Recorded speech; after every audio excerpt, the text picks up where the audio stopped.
തെറ്റിദ്ധാരണകൾ നീക്കി മനാഫും അർജുന്റെ കുടുംബവും ഒന്നിച്ചിരിക്കുകയാണ്. ഇപ്പോൾ അർജുന്റെ കുടുംബത്തെ കാണാൻ മനാഫ് വീട്ടിലെത്തുകയും ചെയ്തു. പ്രശ്നങ്ങൾ പറഞ്ഞു തീർത്തു എന്നാണ് ജിത്തിനും മനാഫും വ്യക്തമാക്കുന്നത്. വർഗീയവാദിയാക്കിയതിൽ വിഷമമുണ്ടെന്നും അർജുന്റെ സഹോദരി ഭർത്താവ് പ്രതികരിക്കുകയുണ്ടായി. VS രഞ്ജിത്ത് ചേരുന്നു. രഞ്ജിത്ത്, വിവാദങ്ങൾക്കൊടുവിൽ കൂടിക്കാഴ്ച നടത്തിയിരിക്കുകയാണ്. എന്താണ് ഇരുവരും പറയുന്നത്? ജിത്തിനും മനാഫും എല്ലാ കാര്യങ്ങളും പറഞ്ഞു തീർത്തു എന്നാണ് മനസ്സിലാക്കുന്നത്.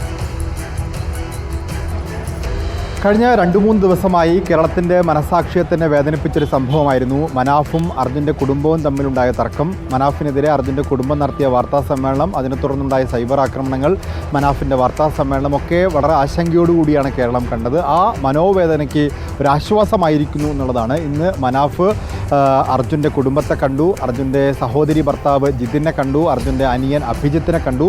പ്രശ്നങ്ങൾ പറഞ്ഞു തീർത്തിരിക്കുകയാണ്. എല്ലാം ഒരു തെറ്റിദ്ധാരണയായിരുന്നുവെന്നും ആ തെറ്റിദ്ധാരണകളെല്ലാം പറഞ്ഞു തീർത്തു എന്നുള്ളതുമാണ് മനാഫ് ഇന്ന് വ്യക്തമാക്കിയിട്ടുള്ളത്. അതോടൊപ്പം ജിതിനും പറഞ്ഞു, ആ വാർത്താ സമ്മേളനത്തിൽ പറയാൻ ഉദ്ദേശിച്ചതല്ല പുറത്തു വന്നതെന്നും പറയാൻ ഉദ്ദേശിച്ച കാര്യങ്ങൾ പൂർണ്ണമായി പറയുന്നതിന് മുൻപ് തന്നെ പല കാര്യങ്ങളിലേക്കും ചോദ്യങ്ങൾ പോയി. ആ ചോദ്യങ്ങൾക്ക് പിന്നാലെ പോയപ്പോൾ അവസാനിപ്പിക്കാൻ ആഗ്രഹിച്ചതല്ല അവസാനിച്ചത്. അതുകൊണ്ട് തന്നെ പല തെറ്റിദ്ധാരണകളും ഉണ്ടായി. ആ തെറ്റിദ്ധാരണകളെല്ലാം പറഞ്ഞു തീർത്തും തന്നെ വർഗീയവാദിയാക്കി, സംഘിയാക്കി, അതിലെല്ലാം മനോവിഷമമുണ്ട്. അങ്ങനെ വർഗീയതയ്ക്ക് പിന്നാലെ പോകുന്ന ഒരാളല്ല ഞാൻ. മനാഫിനെ സ്നേഹിക്കുന്നു, മനാഫിനൊപ്പമാണ് എന്ന് മനാഫും അർജുൻ്റെ കുടുംബത്തിനൊപ്പമാണെന്ന് മനാഫും വ്യക്തമാക്കി കഴിഞ്ഞു. അപ്പോൾ ജിതിനും മനാഫും അർജുൻ്റെ കുടുംബവും ഒക്കെ തമ്മിലുള്ള പ്രശ്നങ്ങൾ പരിഹരിക്കപ്പെട്ടിരിക്കുന്നു. സൈബർ ഇടങ്ങളിൽ അതിനെ തുടർന്നുണ്ടായ സൈബർ ആക്രമണങ്ങളൊക്കെ അവസാനിപ്പിക്കേണ്ട ഒരു സമയമായി കഴിഞ്ഞിരിക്കുന്നു.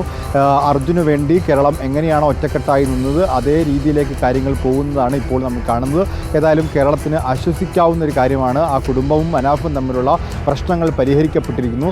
മനാഫ് ഏറെ ക്ഷമയോടെ കാര്യങ്ങൾ കൈകാര്യം ചെയ്തു. തെറ്റിദ്ധാരണകൾ മാറ്റാൻ ജിതിനും അതിൻ്റെ കുടുംബവും ഒക്കെ മുന്നോട്ട് വന്നു എന്നുള്ളതാണ് ഈ ഘട്ടത്തിൽ നമുക്ക് പറയാൻ സാധിക്കുക. ഇതിന് മുൻകൈ എടുത്തിട്ടുള്ളത് കോഴിക്കോട്ടെ ഈ സേവ് അർജുൻ ഫോറത്തിന് നേരത്തെ ഉണ്ടായിരുന്ന പ്രവർത്തകരാണ്. അതിൽ മനുഷ്യാവകാശ പ്രവർത്തകനായ നൗഷാദ് തെക്കയിലാണ് ഇതിൻ്റെ അധ്യക്ഷതയിലാണ് ഇതിൻ്റെ ഒരു ഒത്തുതീർപ്പ് അല്ലെങ്കിൽ അനുരഞ്ജനത്തിനുള്ള ചർച്ചകളൊക്കെ നടന്നത് എന്നും എടുത്തു പറയേണ്ടതാണ്. ശരി, ചർച്ചകളിലൂടെ എല്ലാ പ്രശ്നങ്ങളും പരിഹരിച്ചു എന്ന് തന്നെയാണ്, തെറ്റിദ്ധാരണകൾ നീക്കി എന്ന് തന്നെയാണ് മനാഫും ഒപ്പം അർജുന്റെ കുടുംബവും പറയുന്നത്. VS രഞ്ജിത്ത് കോഴിക്കോട് നിന്ന് വിവരങ്ങൾ നൽകുകയാണ്.